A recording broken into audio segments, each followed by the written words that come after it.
Tension, ten माने 10 और सन माने सूर्य। एक सूर्य भगवान कितनी गर्मी करता है, तुम तो 10-10 लेके घूमते हो। तो उसके लिए आपको क्या करना है? सबसे पहले सुबह उठते ही जिस दीवान पर, जिस चारपाई पर, जिस जमीन पर, जहां भी तुम सोते हो, उठते ही ना हाथ धोना है, ना मुंह धोना है, कुछ भी नहीं धोना है, बस बैठ जाना है। इन दोनों हाथों को ऐसे करके बोलना है पड़ेगा महाराज। बैठ ना सको तो लेटे लेटे, लेटे लेटे नाभि पर रख लेने हैं, और जो सांस आ रही है उसको नाभि पे महसूस करना है। या आपके पास कोई मंत्र है, आपके गुरु ने दिया है, या मंत्र नहीं है तो बोलना पड़ेगा महाराज। क्या बोलना पड़ेगा? बस आराम से लेट जाइए, एक बार राधे सांस के साथ नीचे ले जाइए, और एक बार राधे, केवल 10 मिनट ये काम करना है, बोलना पड़ेगा महाराज। कोई नियम नहीं, चाहे बैठे बैठे, चाहे लेटे लेटे, बिना नहाए सुबह की शुरुआत हो गई। उसके बाद धरती माता पर पैर रखते ही धरती माँ को प्रणाम करिए, उसे धन्यवाद करिए।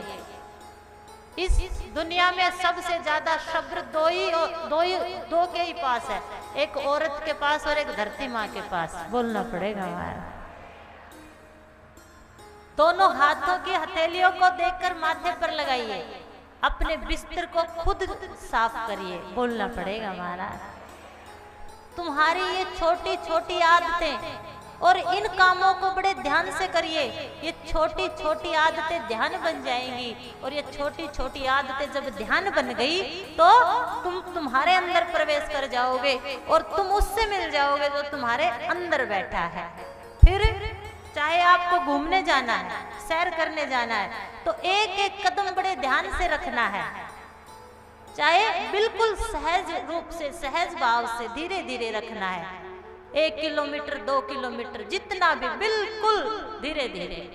फिर आपको स्नान करना है, तो जैसे ही देखिए, शरीर में सबसे ठंडा अंग अंगूठा होता है, बोलना पड़ेगा हमारा। हाथ लगा के देखिए, आपके शरीर में सबसे ठंडा अंग आपका अंगूठा होता है, इसमें विष्णु का वास होता है, बोलना पड़ेगा हमारा। फिर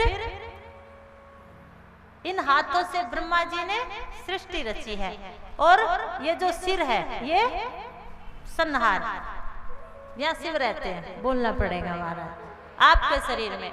तो नहाते समय सबसे पहले पैर के अंगूठे को स्नान करवाना है, किसी भी मंत्र से, किसी भी भजन से।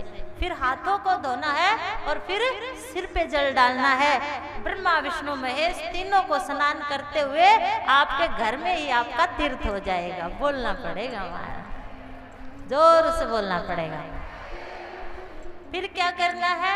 उसके बाद आपके घर में जो मंदिर है, अब आप ठाकुर जी को ले तो आए, आप सन्यासी हैं, आप सन्यासियों के बच्चे हैं, आप हिंदू हैं, आप सनातनी हैं, आपके घर में रोजाना 2 समय आरती होनी चाहिए, बोलना पड़ेगा महाराज। किस किस के घर में आरती होती है? दोनों समय आरती होनी चाहिए। अगर कोई भी मंत्र है, चाहे 5 बार बोलो। आप जितने भी भाई यहाँ बैठे हैं, आपका व्यापार नहीं चलता, कारोबार नहीं चलता, कोई भी काम हो, आप एक नियम बना लीजिए कि आपको अपने घर से 7 बार हनुमान चालीसा पढ़नी ही पढ़नी है, बोलना पड़ेगा हमारा।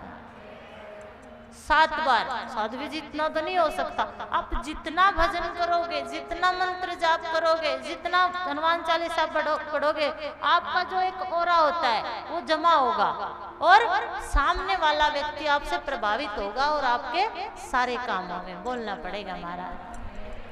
भोजन बनाते समय मेरी माताएं ना तो चुगली करेंगी, ना किसी की निंदा करेंगी। तुम चाहती हो तुम्हारे पति तुम्हारे बस में हो, बोलना पड़ेगा महाराज। तुम चाहती हो तुम्हारे पति बस में हो, तो भोजन बनाते समय भजन किया करो, और जब तुम्हारे पति भोजन करें तो कभी भी किसी की निंदा या ये मत कहा करो तेरी माँ ने ये कहा।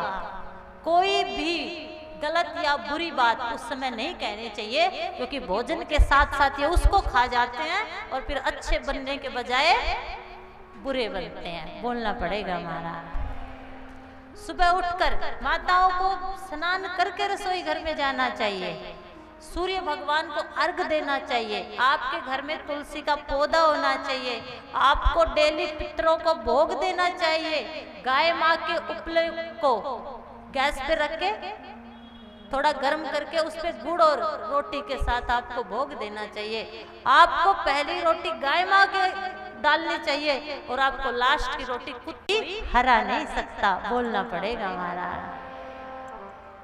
तो अपनी आदतों को मित्र बनाइए और अपनी आदतों को मित्र बना के भगवान से प्रार्थना करिए कि आपके अंदर वो बैठा भगवान आपको सद्बुद्धि दे, आपको